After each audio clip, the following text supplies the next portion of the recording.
You haven't been on Bitcoin Twitter recently or in the last 5 years. Here's the Progressive Bitcoiner with Margot Paez. Hey everyone, this is Margot Paez, your new host of the Progressive Bitcoiner podcast. We have a really awesome show. We've brought on the executive director of the Progressive Democrats of America, Alan Minsky, to help us break down this upcoming presidential election. Patrick, you are our new producer on the show, and I really wanted to quickly get your perspective on this interview because we've literally just finished it. And the reason why is because you are obviously not American, you're from Europe. And I know that this was a really interesting take to hear as kind of like a third party observer. So I was just wondering for the audience, just to get them a little bit excited about what we're about to listen to. I mean, what were your thoughts about this conversation? What were the moments that really stood out to you about this discussion? Mm-hmm. I mean, for me, it was a lot of names that I have never heard of, especially when you were talking about all the primaries and people involved, because we usually only hear about things later when the primaries are through. But I really encourage listeners to go to all the end, because it has a bit of a sad, depressing tone, of course, seeing this momentum of this right shift everywhere. But for me, it's been really interesting to hearing the arguments that you both brought together for all the different people and all their backgrounds, working class to Silicon Valley developers, and what the reason is for them to, maybe it's just a momentarily a decision for this vote that might shift them to the right, but maybe there's something underlying, something underneath that they will find their truer left intentions somewhere again. And there's definitely some potential about this being an economical thing that drives people towards this at the moment. So this has been really, really intriguing for me to listen to you guys' conversation. Yeah, I think what I liked the most out of this conversation with Alan was that I actually raised my voice. Because normally I just sit back and listen to Alan, and I'm just like, okay, Alan, you're right. But a few times I get to talk over Alan, so that was very exciting to me. But actually, okay, really, what I think that I really took away from this was that Alan had very persuasive arguments, and I really pushed him very hard, or at least as hard as I felt that I could, without getting him to really have to lean on his own personal views, because he's really here, as the executive director, and they have a very strong stance on supporting endorsing Kamala Harris, getting the Democrats to remain in office. But I still felt that, his arguments were incredibly sincere and honest, and were very persuasive. And I think that if you're on the fence at all about whether you should vote for the Democrats or not, I think it's really worth listening to the end to really hear all of his arguments. And I think the other thing that is very interesting about this conversation is that even though we never really directly talked about Bitcoin, every now and then, we brought up we have this in Bitcoin. Yeah. So you should really listen for those moments as well, because I think that a lot of the political discourse or some of the philosophical right-leaning tones that have come about in sort of Bitcoin social media culture are really touched on in this discussion in a kind of indirect way. So if you want to hear a social commentary that really, I think, directly relates to the environment that we operate in within this Bitcoin space, then I think you're really going to take a lot away from this conversation. Absolutely. I think having had the best seat in the stadium, kind of, I was just listening to your conversation, and whenever I felt like, okay, I need this explained again, I had the opportunity to ask you guys. Really interesting. Everyone stay till the end and listen through this. Yeah, absolutely. Stay to the end. And at the end, we are also going to have a very special clip. So please make sure you stay to the end. So now, without any further ado, let's run the roll. Yeah, Alan, I mean, it's so great to have you on the show. I mean, you and I, we go way back. We go all the way back to Occupy. In fact, that's where we met. Patrick, you have no idea. But like, Patrick knows that I was there doing reporting on the Occupy movement all by myself. And but he doesn't know that that's where we met. And I love this story because it's kind of funny. And I don't even know if you remember the exact details, but I do, because I have a really terrible memory that doesn't let me let these things go. But I remember we met, and you're like, hey, I'm Alan. I am the interim program director at KPFK. And I saw your video. I think it's great. But let me give you some advice.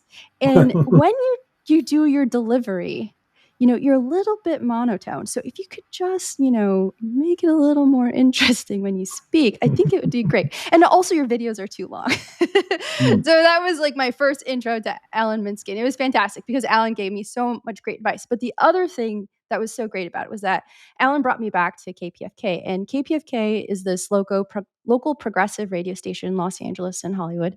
And it's part of a bigger network called the Pacifica Foundation. And that includes Amy Goodman and Democracy Now! Out of WBAI in New York. And so Alan brought me back to KPFK, to his office. And probably one of the greatest things he said was like, look, you're on mission with us and I want to help you. And I thought that was such a wonderful compliment. And this was really the start of a really long friendship. And I'm just so glad that we are still friends and that we can have you on here, Alan, because you are so involved in so much of the backroom stuff that happens with the progressive movement in the U.S. I mean, I think you played a big role in bringing Bernie Sanders into the election in 2016, right? In 2015, right? You and PDA brought him to Los Angeles and convinced him to run. Is right? Roughly. There's already so much I want to talk about. Yeah. I'd love to tell a little bit about my own background, relationship to Occupy, and then how I end up in a job like Progressive Democrats of America, being the executive director. I was active in PDA by 2013, having been very active in Occupy in 2011 and 2012. And that's a pretty rapid movement away from the kind of political activism I had done through the earlier parts of my adulthood, where I was very involved in basically anarchist-inflected organizing. So not in any way electoral organizing. I never was involved in the Democratic Party. I never got involved, as far as I can remember, in pretty much any electoral campaign in any meaningful way. But I was the program director at KPFK. And first, just to clarify, because you brought the point up and I don't want to lose it. Yes, Progressive Democrats of America was the national organization that drafted Bernie Sanders to run for president. That was before I was executive director. However, I was at the PDA the retreat in early 2013, in which that was voted on by the people who were at the retreat and endorsed that they would launch the Run Bernie Run campaign. And they were the only organization to try to draft Sanders, not only to run for president, but to run as a Democrat specifically, for about almost 2 whole years before any other organization joined the Run Bernie Run campaign alongside PDA. So PDA is, really can take great credit for that, along with, of course, Senator Sanders. But, we took some time to convince him. He was worried that he would fail as a candidate, that his core issues would be even more marginalized than they were before. That was a big concern. He also was thinking of not running as a Democrat, possibly running as an independent, because, if you're run as a Democrat, generally, and you're going to run up against Hillary Clinton, it would be expected that he would be defeated within a few races, a few primaries. So he'd be a candidate for a few months. If you are a third-party candidate, you go all the way to November to get to raise your issue. So this was an issue for him. But I think he was always leaning towards running towards a Democrat because of what he saw as the catastrophe of the Nader campaign and the marginalization of Nader being part of that catastrophe afterwards. And so he ran as a Democrat, and PDA was able to really feel great about itself for having been when it did. Of course, we didn't expect the results to be as positive as they were with Sanders running. Now, going back to Occupy, I was one of the very first, I don't know if you know this about Margot, but I was one of the very first organizers for Occupy nationally. Yeah, I remember. For a very, very specific reason, which is that I had done some work with Adbusters magazine. And Adbusters, in fact, I did a special with Adbusters on the Thanksgiving 2009 and 2010, working with a guy up at Adbusters named Micah White. Micah White was the staffer at Adbusters that made the call for Occupy. In February 2011, I did a whole 5-day series, 1 hour a day on KPFK, maybe it was 1 or 2 hours a day, called Building a Powerful Left in the United States. And I interviewed all these people about how could you possibly build a left progressive, meaningful left movement in the United States. And one of the people I spoke to was Michael White. And I remember in that exchange with Mike, I'm even saying like, okay, we have to do something in 2011 because by 2012, the presidential election will just suck all the oxygen out of the room. And there's such public discontent. Now, I don't know if that influenced his call for it, but once he made the call for Occupy Wall Street and it appeared in Adbusters, I was in touch with him and I was helping the group in Adbusters get onto WBAI in New York. And the WBAI interviews about this upcoming event were very instrumental to the building out of the organization of people who formed the original working groups for Occupy Wall Street. So I was doing that by like June or July. Of course, I had just like the Sanders campaign, I had no expectations that on September 17th, what they did was going to stick. That was really nothing that was thought would occur, but they landed at Zuccotti Park as they were marching around Lower Manhattan. And I think at that point, Mayor Bloomberg didn't want to seem to look more autocratic and horrible than Hosni Mubarak.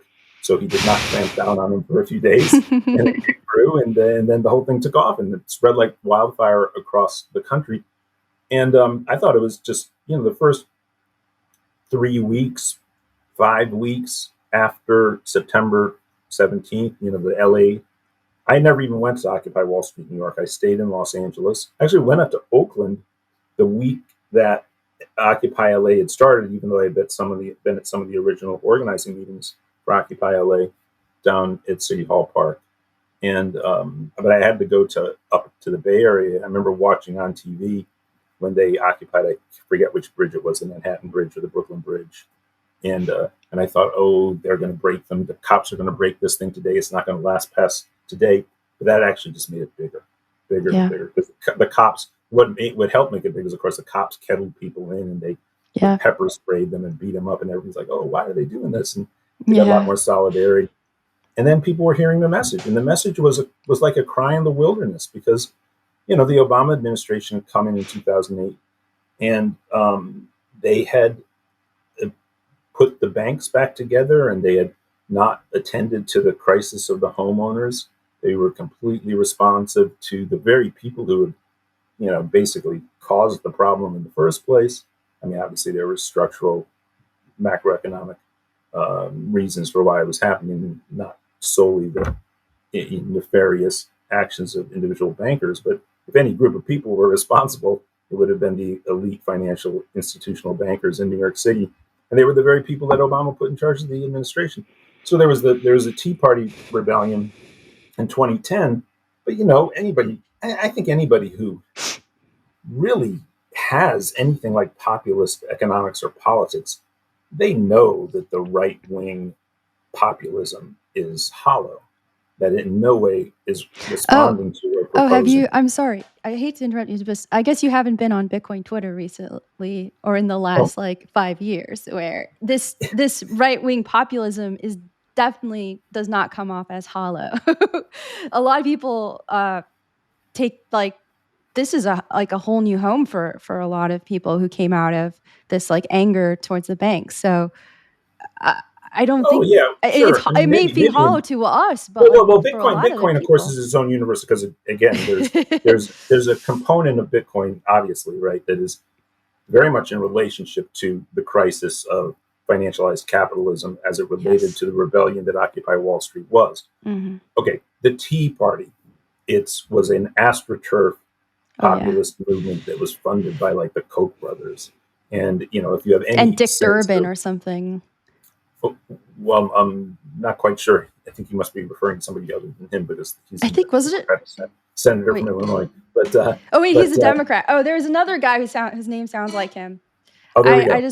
Yeah. Well, again, but the thing is that what are their proposals? It in no way amounts to the kind of programs that even the least politically informed people at Occupy recognized they were sort of calling for if they had any kind of public policy agenda, like support for the homeowners. In fact, the Tea Party movement was predicated upon some outbursts that some guy on CNBC had on the floor of the New York Stock Exchange, and he was castigating not the banks but the people who took the ninja loans, the individual people, and not only it was very, very sort of racist inflected. And so, the Occupy Wall Street, the whole left opposition, and when you have people suffering poverty and a great recession, there's a lot of people who attract to left opposition had no voice. And the fact not only of the Democratic Party, right, always trying to monopolize the so-called left in the United States, right, it's the place where the left goes to die. You have a particularly problematic circumstance of this large balance of just progressive-minded people being uncomfortable about rebelling against the first Black president. Right. And so, they did rebel in the midterms by not coming out to vote for Democrats, and the Republicans controlled, both houses, or I suppose the House of Representatives, and in a much smaller majority in the Senate after that for the Democrats. But no, there was so much energy that needed articulation, and it was all consolidated in the support for Occupy in the first 6 weeks of Occupy. It was really an incredible moment. But I also felt very quickly after Occupy, and the way that it dissipated, and then what exactly it was going to generate afterwards, because it was sort of like the tactics were the status quo had sort of caught on. They weren't going to let anything like this happen again. Yeah. And, they all had their excuses for, busting up all of the camps the police would charge in and stuff like that, rather brutally more in New York and only slightly less so in Los Angeles and other places. So, what was going to come of it? And that was when actually Lila Garrett and Dorothy Wright, two older women in Los Angeles involved with Progressive Democrats of America, they sort of tap me on the shoulder and say, I know you are aware of public policies that can improve the lives of working people and poor people and the precarious middle class. And you know that you're not going to get anywhere unless you have people who are elected to office to be able to implement those policies within our system. You should check us out. We're the electoral left that also is not the Green Party, but is the Democratic Party. So that was Progressive Democrats of America. At the time, they were they were certainly the most vibrant and probably the largest, unless there were legacy organizations that were in sort of atrophying at the time. Left wing of the Democratic Party organization that existed nationally. The founding executive director, Tim Carpenter, I'd heard of. I've been told he was very charismatic. They made sure that I met him. And that's what set me in motion for eventually getting headhunted for the job that I have currently, because they were very involved as Southern California organizers for PDA. PDA was strong in Southern California and in California. And they made sure that first person I was ever going to talk at length about PDA with was going to be the executive director. So I had a sort of privileged in for the organization. But then, to fast forward just a little bit further, I never even applied for the job I have. I was developing a podcast with one of Bernie Sanders' two chief advisors on climate for his 2016 campaign. And I knew that he told me that the second executive director of PDA was stepping down. So they were hiring, and that he had applied, and then he was chosen. So the guy was having these meetings with every other week, was going to be the next executive director of PDA. And then one week we're eating our meal as we were talking about the development of this podcast. And he said to me, "Alan, I decided not to take that job." I'm sort of surprised. He's been telling me that he assumed he was going to take the job as the head of PDA. And then we kept eating our meal, talking about the podcast. And at the end of that meal, he said, "Alan, would you consider applying?" And I said no. At the time, I was up to be executive director of Pacifica. Yeah. And I was going to be a finalist, but I also knew I was going to take second. I knew the makeup of the board, and that I was only going to be supported by the minority faction, not the majority faction on the board, because it's so political at Pacifica. Yeah. Anyway, I still said no because I was so caught up in that, and people were very supportive of my candidacy, as it were, to be executive director. And of course, I had all these ideas for improving Pacifica and pulling it out of the sort of problems it has and lifting it up out of those. And then about 10 days later, AOC beat Joe Crowley in a primary in New York City, a Democratic Socialist, at which point I realized the Sanders rebellion in the party was not dead, and that the game for the left right now, at that point, was in the Democratic Party. I called Russell up. Has anybody taken that job you mentioned to me? He goes, no, no. So I then said, okay, I'm going to put my hat in the ring. I'll apply to be executive director of PDA. And since they had already selected Russell, I was sort of like the only candidate in a void.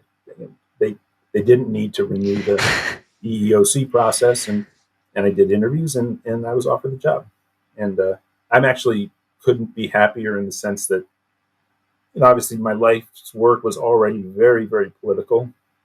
And this level of engagement with, the American political establishment, the Democratic Party, and then the left wing, the Sanders wing, now of the Democratic Party, certainly gives my life meaning. Let's just say so. Yeah, absolutely. Days are not boring. Absolutely. And you forgot to mention that you were also part of Indie Media, right? You were one of the founders of Indie Media. Only of Indie Media LA. The founders of Indie Media set it up for the battle in Seattle in 1999, which I was going to maybe go to from Los Angeles, but a life circumstance interfered and I couldn't go up there. But Indie Media then was going to come to LA. The founders of it let a couple activists in LA know that the Democratic National Convention was coming to LA, and the same kind of gathering of activists that occurred in Seattle would probably happen in LA. They wanted an Indie Media. So 4 of us met, and I was one of the original founders of LA Indie Media. But now nice. Yeah. So I think, we've kind of getting up to the present now, but I wanted to touch back on a couple of things that you mentioned. The first is, this moment about what would happen after a Bernie race is over.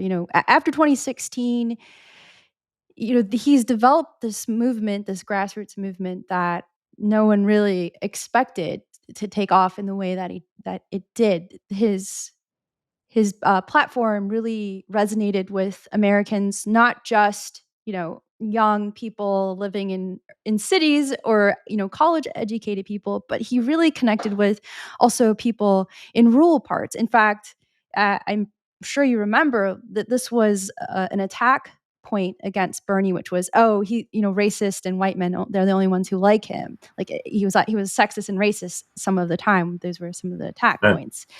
And part of it was because he would take a lot of the votes in the rural parts of the country. And I'm really curious about this as we start looking into the election today, right now, as it's unfolding with Donald Trump. And now, first he ran against Hillary Clinton. He defeated Hillary Clinton. Then Joe Biden, he lost to Joe Biden. And then now against he's running against Kamala Harris. And I'm I've always felt that Donald Trump saw what Bernie was able to achieve and took the image and the some of the rhetoric and then twisted it because he realized that this was something that he could use and exploit to get into power. And I thought that he went so far as even using some of Bernie Sanders' physical gestures, like, raising the fists in the air, kind of like I would see Trump do this in the 2016 campaign. And I'm just wondering if, there's this moment that we're talking about, like, how do we capitalize on this, or how do we make the most out of this? And you cite AOC's win as an example of, like, okay, we still have something here that the progressives still have potential to really make a big difference on a national scale within the Democratic Party in a way that we'd never had before. But then I wonder, what has happened with that, and did some of that momentum get lost and captured in this kind of distorted sort of clown world, mirror, House of Mirrors kind of thing, where Donald Trump has done a very good job of making the most of this populism, hollowing it out, but making the most and bringing in a lot of the people into the Republican Party who were attracted to Bernie Sanders' message, on the same belief that Trump, this for some reason they view as an outsider, could actually deliver something to them that they're not able to get through the Democratic Party, which typically was the party of the working class. And to me, it seems like now we're seeing the shift where Donald Trump is bringing in more of the working class, and the Democratic Party seems to be more focused on, more educated liberal and also, appealing to very rich people. So I'm just wondering if you've noticed this at all. I mean, do you think that this is having an effect in the election as we see it now? It's still kind of a close race. Well, there's a good book by I'm going to get his name wrong, something close to Gary Gensler, and it's called "The Rise and Fall of the Neoliberal Order." And he's an American who is a historian on faculty. I forget again, either Oxford or Cambridge. I mean, it's quite good. And he looks at the 2016 election, and he sees the 2016 election as the moment where the neoliberal consensus in American politics breaks down, and that there are two rebellion candidates, but the wrong one won. Right? Right. And Trump was successfully able to overthrow the establishment of the Republican Party by winning that primary, and then consolidating that by winning the presidency. And which I'm sure the Bush family and all the other establishment Republicans assumed he'd lose once he would, just like the Clintons assumed they'd beat him. But the Democratic Party, the rebellion was unable to take over from the establishment of the party.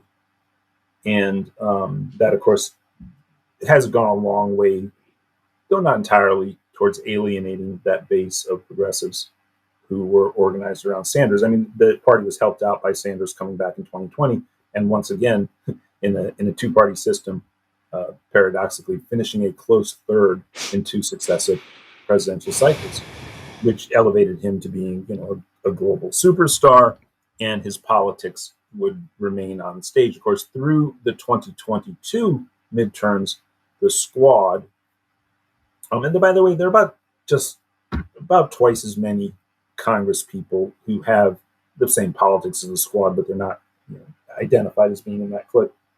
Maybe a little more, maybe up to about 30 members, which is still very small, a 435-person body.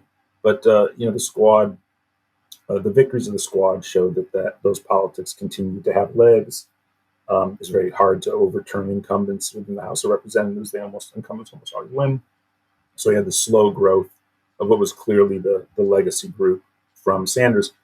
But this was always going to be a tough year, 2024, because you had a presidential cycle, and the public's attention focuses tremendously on the presidential race, and you had no champion for the progressive cause like you had Sanders in 2016 and 2020. Considering that Sanders had really launched this, no surprise that two Squad members actually lost in this cycle, and it doesn't look like anybody will be added who will join them, though there's one or two possibilities of people who might technically join in, because they're young and they're people of color and they're left DSA, PDA type Democrats. So it's still around. I actually think, considering the two losses of Cori Bush and Jamal Bowman, the fact that when Waltz was picked as VP, it sort of felt like progressives, they knew they couldn't shun the progressives. And so clearly our voice remains on no longer as close to the center, but on center stage within American politics. We are a faction, which we weren't before 2016. If people don't know this, before 2016, the progressive Democrats were, people didn't even know what the heck you were talking about. We'd have to go back to someone like Paul Wellstone and when he died, or Bernie. Bernie was completely marginal, but he barely existed. I mean, Elizabeth Warren, Bernie Sanders, that was about it. And but now, Progressive Caucus in Congress with Pramila Jayapal, who is, she's a standard social democrat, even possibly a democratic socialist. Her politics are very similar to the Squad. She's a little bit more pragmatic given the role she plays, but she's a great organizer of progressives within Congress. And if this election result, if Kamala Harris loses, I fully expect progressive. There'll be people who will run for president who will get some traction, and will run in the progressive lane, in the Sanders lane. Unfortunately, by the way, Pramila Jayapal can't run for president because she was not born in the country.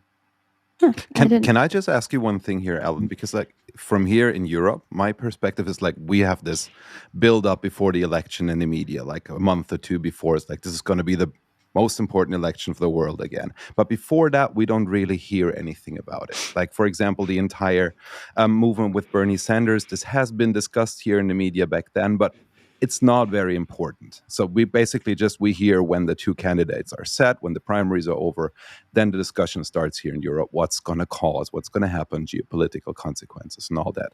And I have recently heard an interview with, I think it was on Lex Friedman's podcast with Bernie Sanders, where he talked about not running again. Mm-hmm. And you said something before about like this being involved in the progressive movement, giving meaning to your life a lot. Would you have wanted to see Bernie run again in this election for the Democratic Party?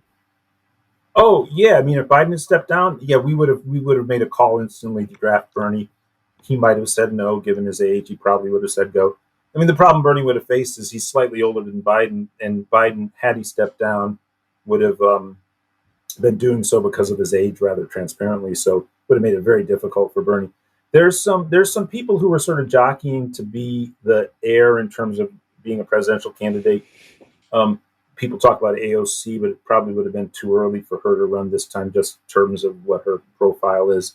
Ro Khanna shares a lot of the policies, though he's different than Bernie. He doesn't have the 50 years of being a self-declared socialist, and of course has a relationship to Silicon Valley and also to investment capital that doesn't really fit the profile of the far left. But on policies, he was a co-chair of the Sanders campaign. But again, I don't know that he could capture the kind of the jury is out on who can capture the kind of populist energy that Bernie did.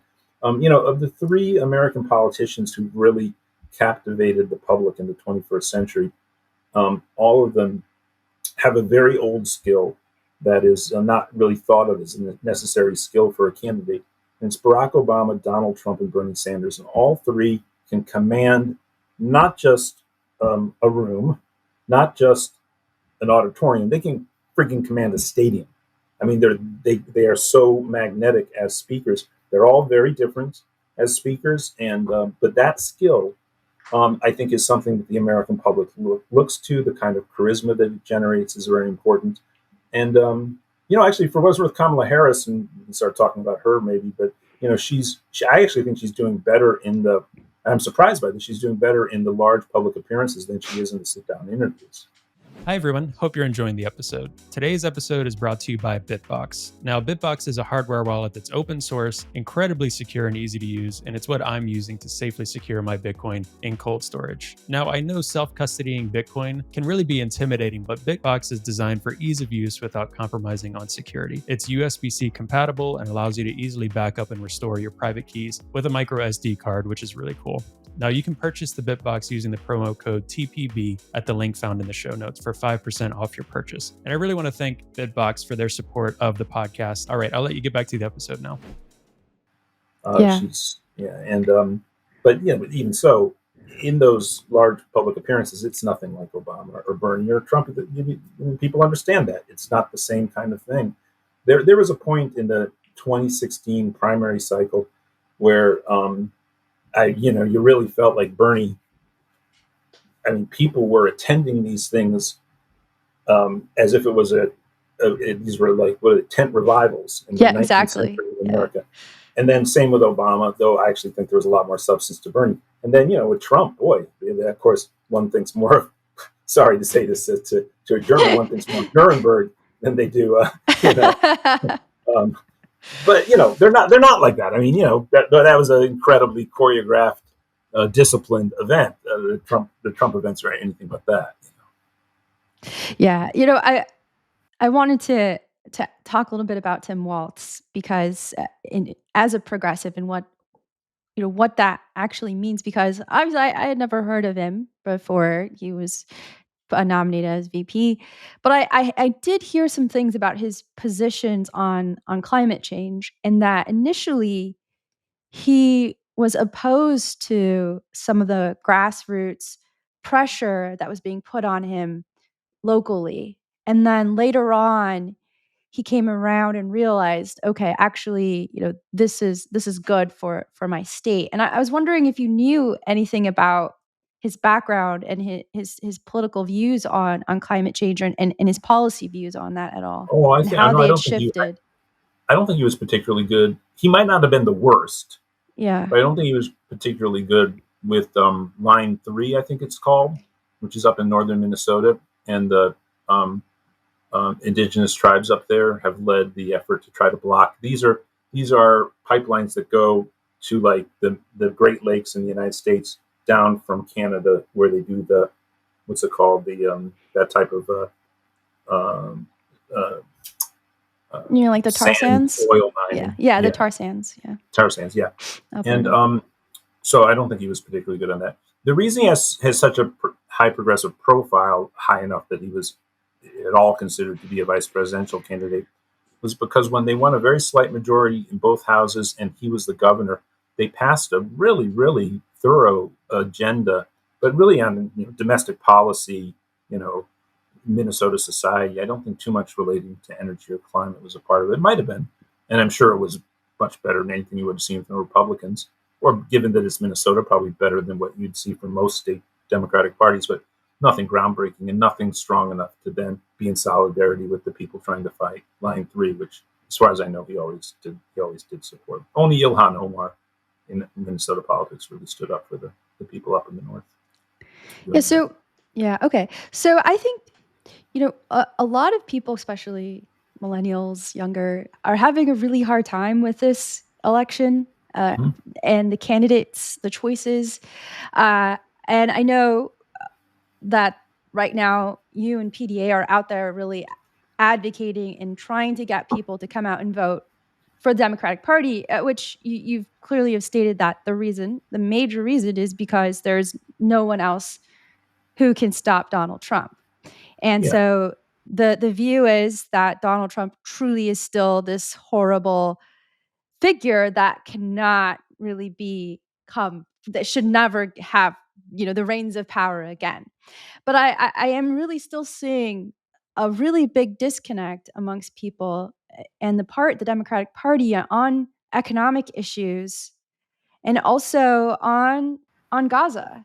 And some of the these are just like working class economic issues, and that the major problem is this idea that you have to choose between whether you can afford groceries or you can stop a genocide.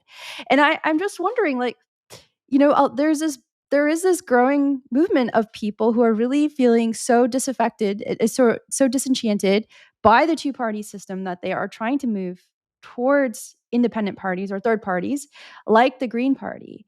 And I'm wondering, how do you convince people like myself who are really, saying we were all with Bernie Sanders. We are all still committed to this platform, but how can you make us choose between the things that we know we need locally and a completely unjust genocide that is happening with weapons that are being sent to Israel and basically the United States seeming to have this position of we have no power in this, when I think that this is not true, that the U.S. has quite a lot of political sway. You're right about that for sure.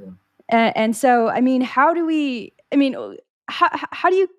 get people to say okay, I'm willing to go on election day on Tuesday and vote for Kamala Harris and Tim Walz, knowing that they are part of a party that gets a lot of money from AIPAC and from other people who want this not to change, do not want what is happening in Gaza, in the West Bank, now in Lebanon to change, and potentially a regional war. How do we do this? And because right now what Kamala Harris is offering is yeah, I understand, but I'll give you affordable groceries. And that's basically kind of the message that people are picking up.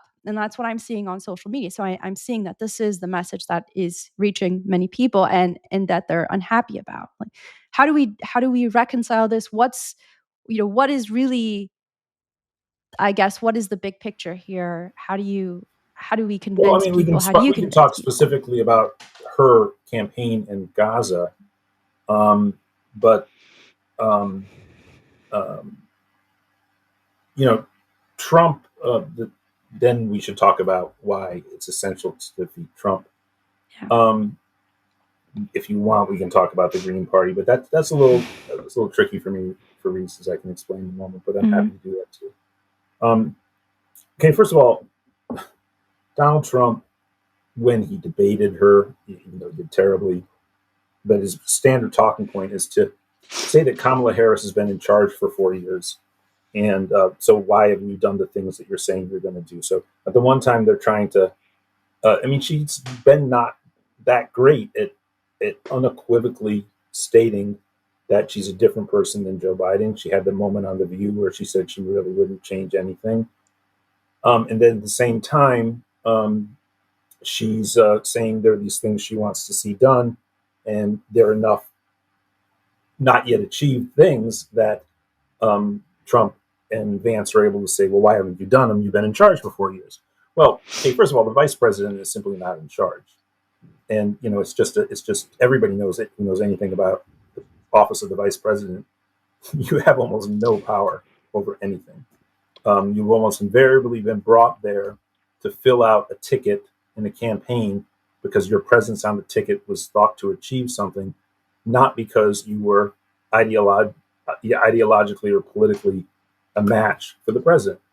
And I think it's also true that Joe Biden and Kamala Harris, that's true of them as well. They're not an exact match. Okay, did she used to speak at AIPAC as much as Joe Biden did? Yes. Did she eventually pull away from speaking at AIPAC? Yes, she did, over the course of the years when the Democratic Party rank and file began to see that there was something wrong with Israeli policy, and it became a burden for candidates.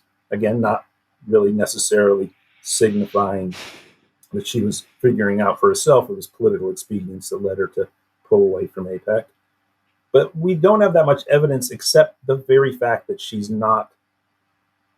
Okay, so she's in a situation where the president of the United States, she's still the vice president, she's in the administration, the president of the United States is still her boss, and she's making political calculations, and the political calculation she has made is to try to signal that she would be different than Biden, though in the broad sense the same around Middle East policy, but different around the war in Gaza than Biden. And yet she doesn't feel like it would be politically expedient for her to make a sharp break with Biden.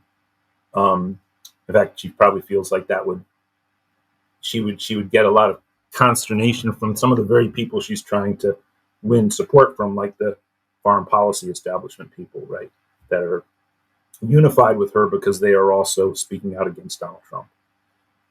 So, it's coalition politics. It's very difficult. I just think, again, that I certainly am 100% opposed to everything that Israel has done in Gaza from, in response to October 7th. And in that sense, I'm very much in sync with the activist left, the sort of mainstream of the activist left position on Gaza. I announced to PDA that I was doing something independent of PDA, and I composed a statement, which I then circulated to get signatures from prominent Jewish Americans. And it was about AIPAC's intervention in Democratic Party primaries. The Nation published it, got about 100 plus Jews to sign on to it. And that brought me right into the network of JVP, If Not Now, and all of the movements that are opposing what's going on in Gaza.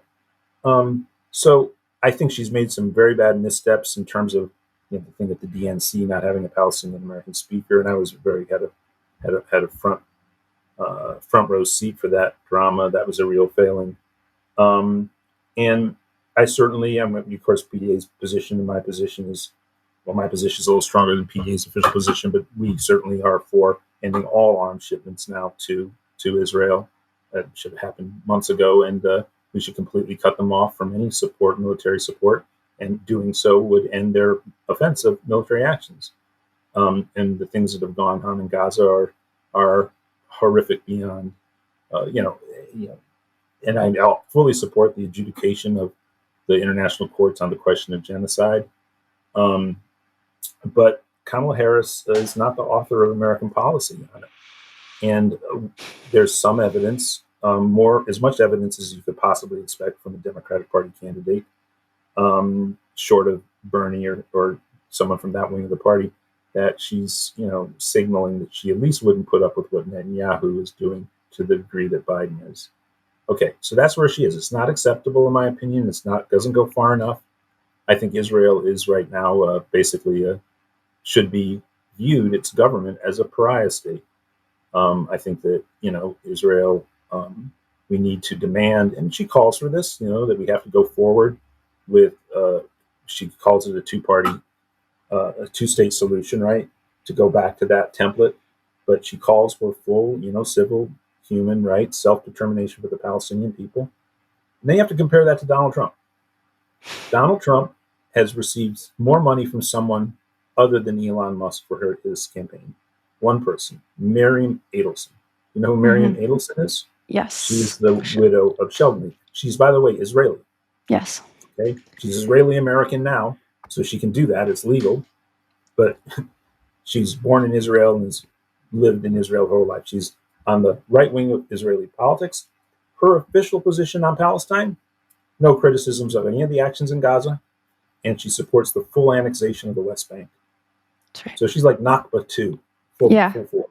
And Trump has said, now he may not act this way, that upon being the president, just like in his first term, he will do what the Adelsons asked him to do in Israel. They were the ones who demanded that the embassy get moved to Jerusalem. So, I'm sorry, there's a difference between Harris and Trump on Gaza. Okay. And if people are going to, in swing states, not vote for Kamala Harris when they could, and so it's not going to be 1+ for Trump. It's just going to be 1- for Harris. And they're going to promote this point of view to other people in the swing states. I think that's even on Israel and Gaza, it's a catastrophically terrible decision. So I think I get what you're saying. I mean, I think what you're doing is you're appealing to logic and rationality here. But many people act very emotionally, and I think that this genocide really pushes. It really pushes us emotionally to see every single day, to see innocent children buried under rubble. Horrific decapitation, amputations happening with all the horror. It is a live streamed genocide. And I think people are feeling, what can we do? What can we do to change this? If you're saying that realistically, our choice is either we put somebody in office who is going to basically do the bidding of a genocidal maniac like Miriam Adelson, or we put somebody in who may allow something like this to continue, but a little bit softer, maybe a little bit toned down. I don't know. The point is, first of all, we have to demand instantly upon her victory if it occurs. Okay, you tell me. Do you think you're going to get anywhere being out on the streets if Trump wins? Well, if I recall, there were listened to. Well, if I recall, there were quite a lot more protests. I mean, there were a lot more protests under Trump than there were under Biden. The Muslim ban, that brought up huge numbers of people out to airports. This is the Slavoj Žižek argument, right? This is the Žižek argument of let's get the worst guy to bring on a revolution. I'm not saying that I agree with that. The accelerationist argument, right? I'm not saying that I'm for that necessarily. I'm not saying that is my particular view, but that is certainly I'm sure an undercurrent in all of this as well. Is the potential is either, well, if you completely just stand on your moral ground, which is I can't support either of these candidates, or you accept that one may accelerate the people to a point in which they can no longer stand any of this and actually take action. I'm just wondering I mean, what do you I would do? encourage people to do that. I would encourage people to take whatever action they can, but this is just the practical matter of electing either person A or person B, when person B is going to be much worse than person A on all fronts, including this front, and including the civil liberties and rights of free speech of demonstrators. I mean, he's very explicit about who he will appoint.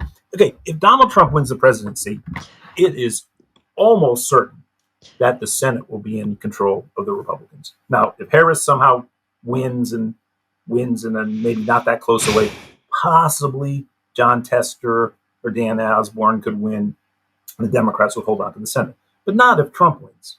If Trump is going to win this election, the Republicans are going to control the Senate. That means every federal court appointee is going to be more right-wing than anything we've ever even seen in the courts before. Okay? That's just the way the system works, okay? And so those new court appointees are not going to protect the rights of demonstrators. You're going to have a continued offensive from the halls of governmental power against universities that tolerate free speech and demonstrations in favor of Palestinians. That is not going to be pursued by the Harris administration. That is going to be pursued by the Trump administration. So at what point do I get frustrated, of course. I have to be tolerant, and I'm also tolerant with my allies too. And I certainly support all the demonstrations on all the campuses and all the things that have been said against them. It's absolute. I mean, out here in UCLA in Los Angeles. Oh yeah, that was amazing. I do not know of any event in my lifetime that I can think of. I mean, you'd have to go back to the Jim Crow South, or maybe just years slightly after the Jim Crow South, where you would have law enforcement officials witness firsthand a set of people attacking with weapons, again, not lethal weapons, but sticks, and beating people in a public place, and the law enforcement officials just sat there and watched and did nothing. And that happened on UCLA friggin' campus to the pro-Palestinian demonstrators, and the groups of people attacking, while they were sort of dressing up to try to fool people, and they couldn't really, that they were students, they weren't. Yeah. And in fact, what it turns out they were from is Meyer Kahan's organization actually has its national headquarters in LA. And it's that group of people who organized basically a vigilante group to attack the encampment at UCLA. And for a multitude of hours, nothing happened. And the campus security just stood and watched and let it happen. Because, that's that's the kind of hatred there is of student demonstrators right now among at least people who are professional law enforcement. So and also, of course, the university was tacitly going along with it, as was probably the county sheriffs and the LAPD. Yeah, so that worries me a little bit because, and this is to my second point about going back to our discussion on Occupy and how those crackdowns happen. I mean, again, that was under a Democratic president. We did we still have a House? And I don't know where the Senate was, but I'm also saying, like, these crackdowns on these student protesters who also brought in this element of Occupy. They set up tents and occupied their schools, and they also experienced a brutal crackdown, as you just described. And this also, again, happened under a Democratic administration. So I'm wondering, I get what you're saying, but then what are the steps that we're going to take under a Harris administration to stop this genocide? Right? How are we going to succeed if we have not succeeded yet under a Biden administration? Yeah, no, we have to be in the streets right away. And this was something actually I was hoping to get going. You remind me, we have to get it going this week. Because we do need to be, I mean, it's so tough, right? As we speak, right? And we're speaking on 9 days before the election. There's starting to be a soft majority opinion that Trump is going to win this thing. That's sort of the free-floating shared wisdom in all the analysts' view. There's a possibility. Everybody says if Harris is going to pull it out, it's because she's actually invested in a ground game, and Trump hasn't. He's invested in a election, undermining election network, of people, as opposed to getting the vote out. But basically that the momentum's with Trump, that somehow Harris lost the script a while ago, and she had the momentum until about 2 weeks ago. In the last 2 weeks, that Trump is he's not really done anything as much as that she, and I think this does make sense. She just, what they're saying, the people who are watching this more closely than I am, and then I'm just listening to what they're saying, it seems to be a near consensus, is that, and this does make sense. He is so well known. And when you have all these attacks against him, like he's a fascist, and this new person says she was not only molested by him, but molested with Jeffrey Epstein there, which I'm sure is true. I'm sure she's telling the truth. Yeah. But his supporters, they're not going to be swayed by any of that. They've heard everything they could possibly hear. They know Donald Trump, and the public just doesn't know Kamala Harris. So there's not enough people, and she hasn't really articulated something that is really seen as her vision for America. And so she's seen as not being understood as to who she really is yet.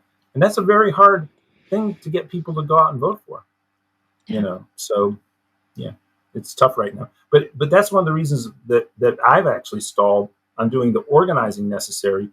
We were planning actually to put forward publicly a proposal that vote for Harris, and we, as a part of the Democratic Party even, will join you in the streets within like 2 weeks of the election, when Harris wins, to demand an end to all arms shipments, a demand to a complete ceasefire, a demand to end all Israeli offensive actions in Israel.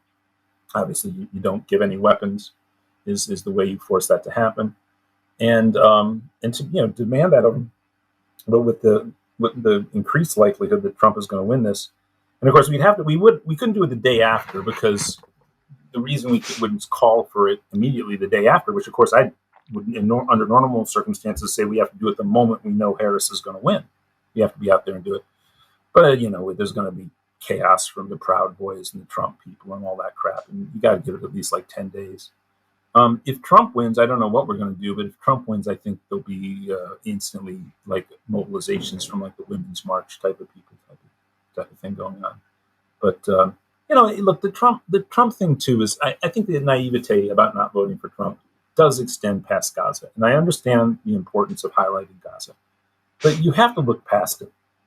Look, when we were talking even briefly right before we started this dialogue or this recording, you mentioned the lure of right-wing ideas, populist right-wing ideas, which I think is very sad. I think there's been a lot of money invested in creating, again, a kind of like initially AstroTurf, sort of dark intellectual right-wing, and then right-wing sort of media, digital media network online on YouTube. We know the people who are the predominantly male hosts that are popular from that orbit.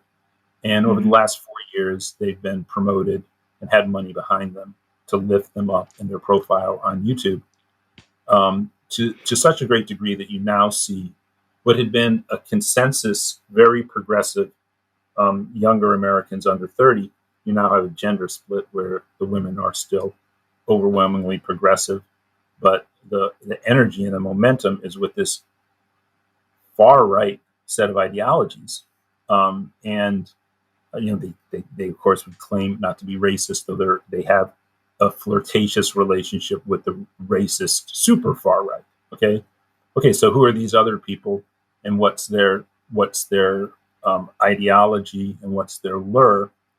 Well, a big part of it is this claim to have some kind of momentum for a new 21st century conservative ideology. And Peter Thiel, one of the billionaires who supports Trump, has probably more than any one person helped fund the development of some of the main thinkers along these lines. There are two people who are generally stand out as the leading ideologues. One is a guy named Curtis Yarvin, who is directly it's a Silicon Valley sort of failed Silicon Valley VC guy who used to write on chat boards under a name that was a mix of some Confucian figure from history and a character usually from Tolkien. They take their names from a bunch of Tolkien heads. And of course, these guys are about 6 to 8 years ago, they were spoken of as being all Ayn Randians, right? Well, Peter Thiel is... We have we have plenty of those in Bitcoin. Yeah, well, Thiel is... Thiel, of course, Musk and Thiel were both involved with PayPal, and they both were initially involved in writing software. That they made their first big fortunes writing software, facilitating the way credit card payments could be made online in the late 90s, I suppose. And what emerged from that was PayPal. And if you don't know, Musk's original company was called X, which was a software system that got folded into PayPal. And but Thiel, unlike Musk, sticks with being very much a far-right ideologue, and he has been a patron of Yarvin's career and of the Claremont Institute and a few other spheres. By the way, accelerationism is an important term for this clique, mainly through the work of Nick Lane. Nick Lane was once an associate of Mark Fisher's. Yes. So you had a split between the decent, good, sane. Well, I mean, it sounded to my impression, Nick Lane, was that he was more on the left philosophically. I mean, he wrote about Marx. Right, sure. And he's got writings on Marx, and it's not unflattering in any way. So it seems like he somehow went off the deep end. Well, he broke with them. He actually literally went away from them for about 10, 12 years. And when he came back, he was a racist and a right winger. Yeah. So you look at what this, first of all, Thiel, another person he patronized was J.D. Vance. Right. And J.D. Vance is who he is because of Peter Thiel. And Vance saw Thiel speak when he was at Yale Law School. He wrote him, and Thiel brought him out, set him up as a venture capitalist overseeing, a wing of Thiel's operations within Silicon Valley, or having a role inside of it. You get to play around with things and make $1 gajillion yourself with whatever funds you're seated with. But it was a Thiel operation that Vance worked for.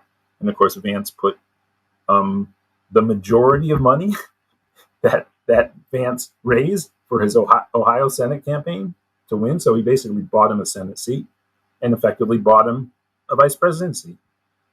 And now Vance, being somewhat his own person, and he is, actually combines both wings of the hyper right wing. Well, institutional right in America, but far right components, because he is a born-again Catholic. Right. And what drew him into Catholicism was a kind of Opus Dei inflected authoritarian Catholicism that puts them in harmony with Steve Bannon, who is a same kind of Catholic, and Leonard Leo, who's run the Federalist Society. It's the guy who's really been the major organizer of the right-wing turn of the courts is the Federalist Society. He was the major player there. And, Scalia was Opus Dei. A lot of the right-wing judges were from the very, very far right-wing of the Catholic Church. They hate Pope Francis. They're very involved. I mean, Vance is new to it enough that maybe he's not involved in this, but Bannon's very involved. Leo's very involved in hating Pope Francis, wanting to see the right wing of the church retake control of the church from this liberal variant that Francis represented. But Vance is also somebody who will paraphrase Curtis Yarvin. And Yarvin is a monarchist. Okay? These guys... Really quick, Alan, really quick. Sorry. We have a very famous monarchist in Bitcoin. His name is Saifedean. And he wrote a book called The Bitcoin Standard. So, yes, please expound on this, because we actually have monarchists who love Bitcoin. Well, the term comes from Aristotle, right? Monarchism, oligarchy, and democracy, right? are the three things, three ways of rule. So he doesn't necessarily literally mean, a family descendant monarchy type of thing. But he does advocate for the transformation of the United States. His model eventually arrives at, but this is just fantasy. And this stuff is so childish, in my opinion. It's absolute nonsense. I'll talk a little bit more about his critique of American society, Yarvin's, and you can see that Vance echoes it. But his fantasy model is that the world should be broken up into these little entities that are basically like companies that have boards and a CEO. The CEO is a monarchist, but you do have a board that oversees them. And that's his perfect model. Well, it sounds like a corporate model. So you have corporations running the world in competitive sort of corporate states. And of course, it's completely authoritarian, completely is bye-bye for democracy. If this is what J.D. Vance and Leo and Bannon and these guys are having their heads in what they want, this has nothing to do with there's some very, troubling things about American history and the relationship of the Constitution as it's written, and it's highlighting and foregrounding of property rights, and also maybe some troubles with the checks and balances that have led to, the slow pace of change when faster change was necessary to avoid things like, the maintenance of white supremacy, the genocide against the indigenous, all the crimes of America, right? But nonetheless, to overthrow this constitutional republic in favor of that kind of vision, people need to know that Harris, we have to have an alliance with the liberals at this hour against the fascists. Because these guys, seriously, Peter Thiel said just in 23, he now feels that democracy and freedom are not compatible. So again, flawed democracy, very flawed democracy. But the truth of it is, in the United States of America, our subjectivity from birth to death is that no one is our boss, no one is our master. These guys do not see the world that way at all. Yarvin explicitly is advocating for Peter Thiel to be your ruler. And your right to say anything to oppose that rule, 0. Okay? And he's serious about that. And how does he build the argument up? He talks to the inefficiencies. How come China can produce high-speed rail? And how many miles of operative high-speed rail do we have in the United States? 0. Right? And I know that I was out in China in Hong Kong right after the 2010 midterm elections. And I was at a conference, and members of the Chinese Communist Party came, and they literally were like laughing on stage about the American political system and how pathetic, and Obama would have no chance to implement anything because the Republicans would block him. And here was this global financial crisis, and they could do nothing. Whereas in China, in the 3 years after the crisis, they used more cement than the United States had used in the entire 20th century. So on fiat, on mandate, basically, from relatively small number of people in Beijing, sending it out to the provinces, and that's the kind of authority that these guys want.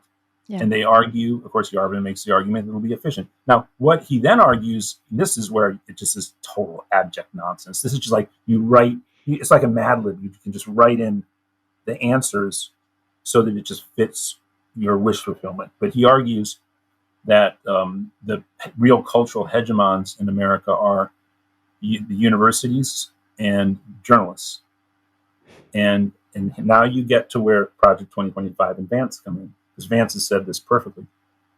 The way to dismantle that hegemony, the first step is eliminating the enemy within the state apparatus, which are the bureaucrats inside the executive administration in Washington. So just like Project 2025, you take out 50 to 55,000 people who have jobs in Washington, and you replace them with maybe 20 or 30,000 of your yes people into those positions. And that's something Vance advocates for. Vance apparently likes Yarvin. People do not know what.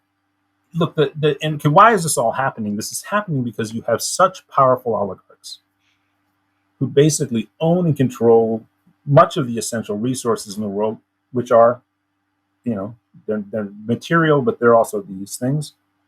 And they're very clear. They do not want any governmental checks and balances on what they do. They're also rank monopolists. They're just absolutely unapologetic monopolists, Musk and Thiel. Yeah. And people think that this system of free speech and that the ACLU is always going to be there. They're naive. And in this, Kamala Harris is our ally. So, I think the thing that I find both fascinating and horrifying about JD Vance is that he is extraordinarily articulate, and he is very good at appealing to the issues that are really concerning working class people, and in particular, those in rural parts of the country where they are really suffering the most. And this actually surprised me because what I saw was just a clip from an interview. He's talking about minimum wage and bringing in undocumented labor specifically to work at under the table for much lower wages than are really sustainable for a typical American. And he was saying, like, well, we just have to, we need to raise the minimum wage so it's appealing to Americans to work, and we have to, pass laws that makes it illegal for you to hire people.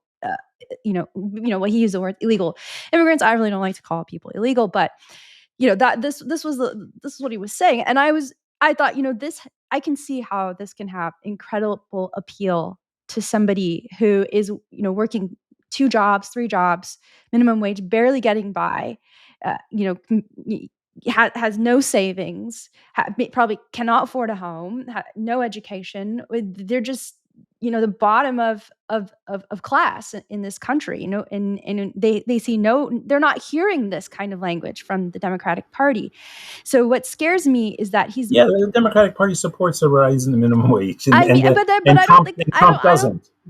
Trump doesn't. But this is JD Vance going out. Of course, Trump's not going to. Trump's rhetoric is Trump's rhetoric, which is just whatever. I mean, but JD Vance is very strategic, and what I'm saying is actually that I think that I just don't think that there is enough push. I feel like the Democrats are making a mistake in some of the talking points that they've been putting out in terms of, like, this is what we're going to do for Black men. This is what we're going to do for Latino men. Like, one of the points for Black men was like, we're going to make it so that you can get into crypto and, you're not going to get scammed. Like, really, that's what the majority of Black men need, right? Like, it just seems to be really lacking addressing these really core economic issues that have been there for so many years now, for over a decade at least. I mean, since the financial crisis, I think this has just gone, worse and worse for many people, this economic divide. And I'm not hearing enough of that from Democrats. So there's no doubt. And also, the Democratic Party looked at who are the 2 exemplar figures in the Democratic Party. They, over the past 30 years now, more than that, 32 years, Bill Clinton and Barack Obama, Yale Law School and Harvard Law School. They are, they were the brilliant young people, not to the manor born, who went into these environments. They clearly were highly charismatic and brilliant, and they knew they had that pathway right to political ascendancy. From, I'm sure, the sense of embrace they received by the people at the super powerful institutions, establishment institutions. The Democrats, so Kamala Harris, another lawyer. People hate lawyers. People basically, non-lawyer average people. This is not to say all lawyers are like this. There are many excellent people who are lawyers and ethical people who are lawyers, but there is a general free-floating conception of a lawyer as somebody who will lie for pay in order to get more pay to, win the case that they're on, to construct a, elaborate network of deception on behalf of their clients. And that's how people view lawyers. And they certainly don't have, someone who's led the career that Kamala Harris has had, not to denigrate her for what she's done. She's an accomplished person, all that jazz. I certainly wasn't a big fan of hers out here in California, but she occasionally would prosecute a corporation or something like that. And but she in no way has, when the whole middle of the country is pretty much alienated from the Democratic Party establishment that it sees as just speaking to the coasts and then to these constituencies, but certainly not to, for instance, we've done a lot of work at PDA on small towns in rural America. It's a one-party state in small town in rural America. It's Republican. It's all Republican. And the degree that pockets of it were very Democratic. In fact, the most Democratic state in the country was West Virginia only a while ago. But it is in such precipitous decline. Of course, the population rejects the party that was a unified one-state party, which was the Democrats in West Virginia. But they're going to get just as exhausted with the Republican Party because the state of rural and small-town America continues to be in decline. And now it's all under Republican rule. Our feeling is, again, Sanders-type politics, going back to like FDR-esque strategies, social democratic strategies, are actually very, very appealing to people. And we want to bring progressive Democrats or progressives, whatever formation, but it has to be a political party that can change legislation, can make policy, out into rural and small-town America. So we introduced something called a Rural New Deal with a group called Rural Urban Bridge Initiative. It's a great thing. The Nation magazine's picked it up, is promoting it. It's making some headways on the left wing of the Democratic Party. Probably get it introduced as legislation in this next term, if we still have a Congress. And if Bernie's not, if all Bernie and me and AOC were all in Guantanamo, but look, you gotta say too. Another thing I say is, you should listen to like Pramila Jayapal from that event I did with her. She talks about being in the Capitol on January 6th. Yeah. Trump was president for 4 years, but January 6th happened after his presidency. And that's something that he hasn't disavowed. Mm-hmm. And Pramila Jayapal she thought she was about to be murdered. Yeah. It was a violent, invasion of the U.S. Capitol. Violent invasion of any place is bad, any workplace. But yeah, no, this whole thing's a hot mess. And, as I said before we started talking, I could give a full-throated critique of the Democratic Party and all that is wrong with it. And there's tons that's wrong with it. In fact, I gave an interview to the Nation magazine a little while ago, and I have a very nice 3-paragraph quote about the Democratic Party fundamentally defined by the money it raises. Yeah. That's the most central defining feature of the Democratic Party and what it stands for, is who it raises that money from and the necessity to continue to raise that money. And they do not adequately fight against the role of money in politics. And because a lot of people affiliated with the Democratic Party make small fortunes off of that, the consultants. So it's a completely corrupt political system, a money-bought political system. But, it's at the same time, the United States, it has massive potential. By the way, Harris, I'm very disappointed that she's not doing a better job. You don't really even have to change your political economics, your economic politics, as it were, or your foreign policy position to be able to give a very inspiring talk that, obviously she'd be well positioned to make because she's running against Trump and because of who she is, about America finally turning into the multiracial democracy, that's never really existed in this country or anywhere in the world. And that could be a beacon both for democracy, but also against ethno-nationalism around the world. Mm. I think that would inspire people.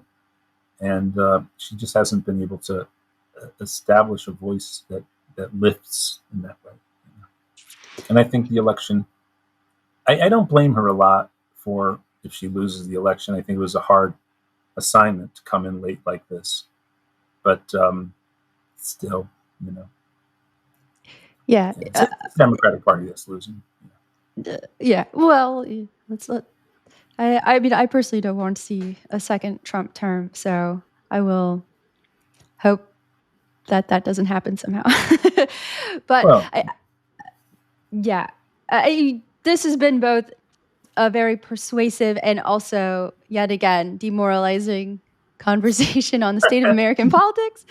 But I guess that's where we're at when we're in this particular space as progressives. And before I took over this show, I was the last guest for Trey Walsh, and I basically said that the progressive movement is dead. But I mean, I personally don't think the values of the progressive movement are dead, but I feel like we are not really in a position right now where we have the momentum that we had before. And then I think seeing, Cori Bush and Jamal Bowman being pushed out is kind of a message that we are not, we don't yet have that political power that we'd like to have. We're very much at risk of being sidelined.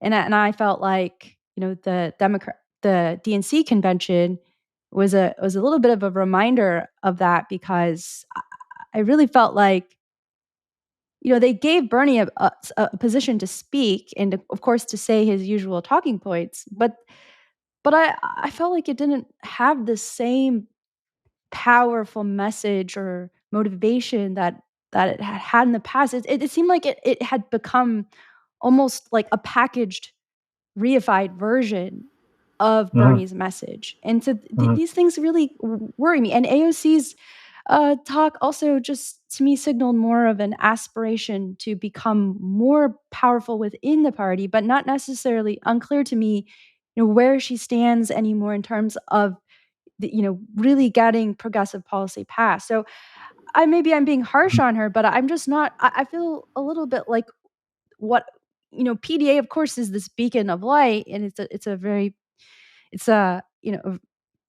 on mission, very goal oriented organization, really doing the hard lobbying work and the coalition building. But I don't know where we're going to be in the next 5 years or so in terms of political power, because what I'm seeing is this shift of this base that should be going towards progressive ideas, moving towards what we've been talking about, especially around Peter Thiel and J.D. Vance. And the reason why I said what I said is because I'm seeing this attraction towards this more nationalistic, fascist, authoritarian desire. And I'm a little bit worried that there's maybe almost, we may have even less power than we've ever had going into this election and coming out on the other side.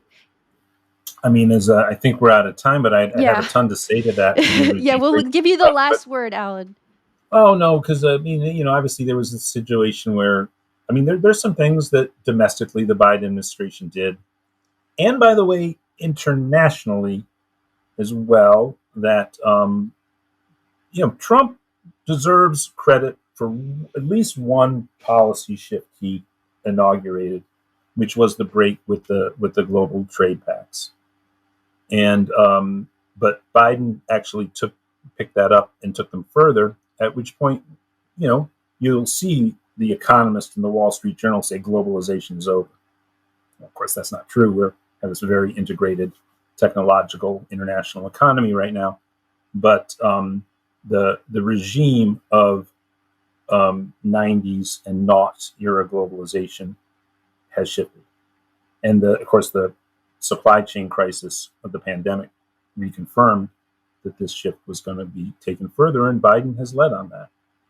And so people can probably, and now then the other big thing that Biden did that's very clear to everybody, because even the good stuff that was in those large omnibus bills, the three of them during the time when he had the Senate and the House in his first 2 years, because those happened after the pandemic or even during it, whether the Democratic Party would have the appetite to really build upon it was always sort of left unknown.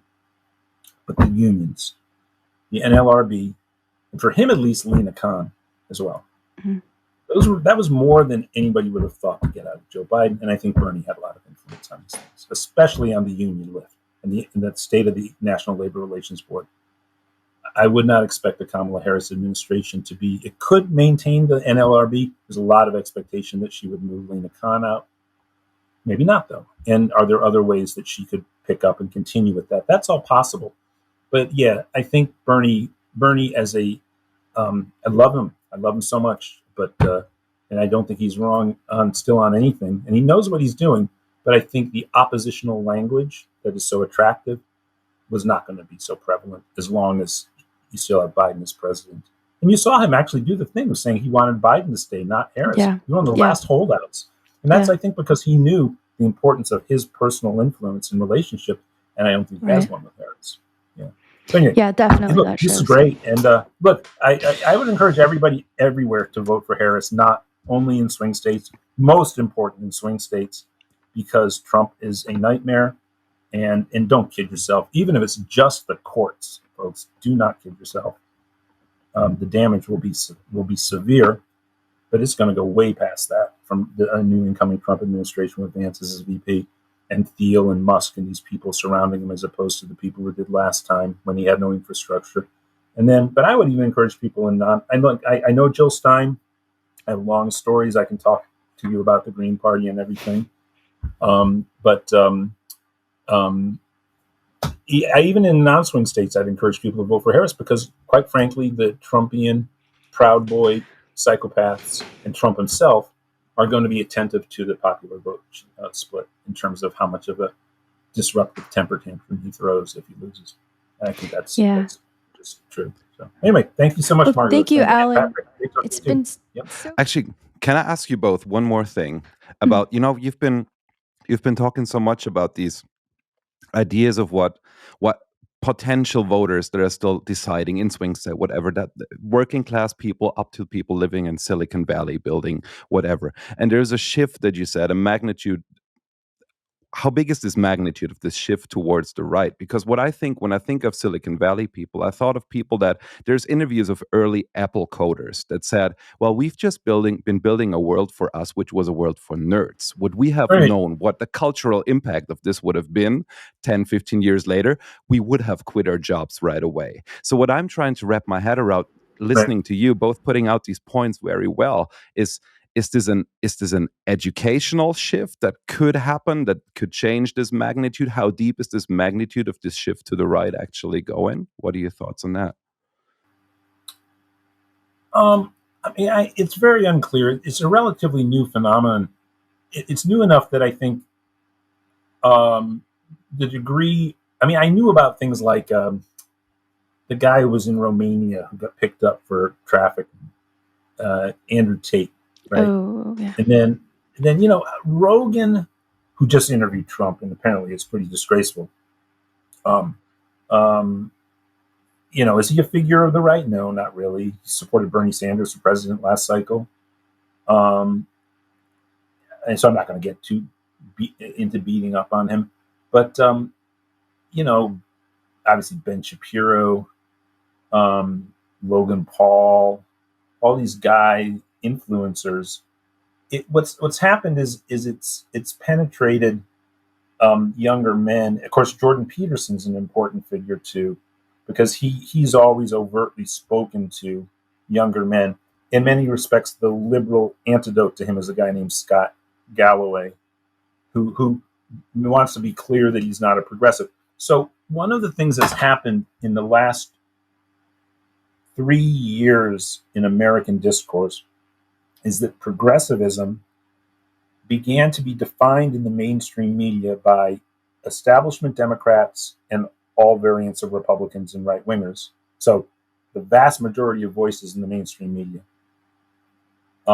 Anybody who was progressive or left was woke, okay, quote unquote woke and hyper woke. And everybody in their rhetoric was supposed to hate woke people. Initially the Democratic centrists weren't going to go there, but now they bought into it.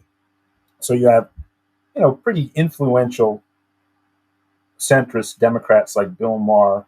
His show is a nonstop negative critique of the woke.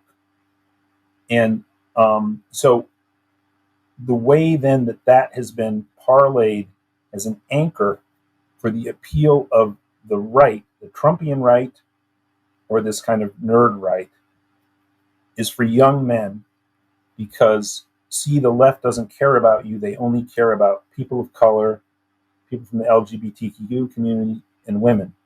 So you're now in a 25% minority, especially if you're a white male. But it also can be, young any male. So sometimes you get Latino men, and of course, Latinos are weird. It's like Nick Fuentes, right? One of the fascist leaders of the American fascist right is ostensibly Latino. And so was one of the founders of the Proud Boys. But I think they're Florida Latinos, right? I'm not sure where Fuentes comes from. But you get that anyway. You get some very far right-wing black guys and Latino guys, whatever ethnicity, but primarily white guys, feeling they've really created this sense of them being put upon. But it also is anchored by, what is the loss of power and stature and loss of identity, clear, sort of like the clarity of identity formation if you were a white male 50 years ago compared to now. And so you're starting to see some pretty disturbing, mass sociological statistics around young men. The entry into university is now like 60-40. It's almost like that, right? It's pretty bad. Really? Maybe 50-42. Yeah. Yeah. And the number of men who, just go nowhere is quite pronounced. So, there's some kind of, historical basis that they build upon, but in a pretty nasty reactionary way that, gives people a sense of empowerment. And, also, don't forget nerds and, they in their own way, they can be quite high on themselves. And that's what you see with Theo and Musk. They very much think that they should be running the world because they're the best, the great, victors in Silicon Valley. Right. Yeah. Well, thank you, Alan. Thank you so much. Thank you. And Margot, let's talk in the next few days. All right, everyone, that's our show. Thank you so much for staying on for the entire episode. And now, as your reward, we have a very special segment that we'd like to call the Bitcoin Moment of Zen. So now, without further ado, this is your Bitcoin Moment of Zen. A huge argument actually in the book, and this is actually one of the things that will probably jolt Bitcoiners reading this book.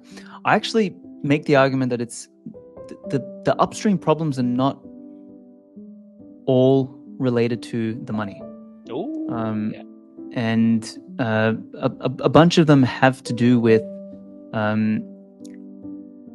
basically the erosion of, how do I put this delicately? You don't have to candy coat this. This is skip the sugar, man. Go straight to the salt. Go for it. Okay, it's the erosion of men being in charge, basically. Simple as that. Like as soon as we opened up and made universal suffrage and all this sort of shit, and it wasn't even just like women's suffrage, but it was giving everybody the vote.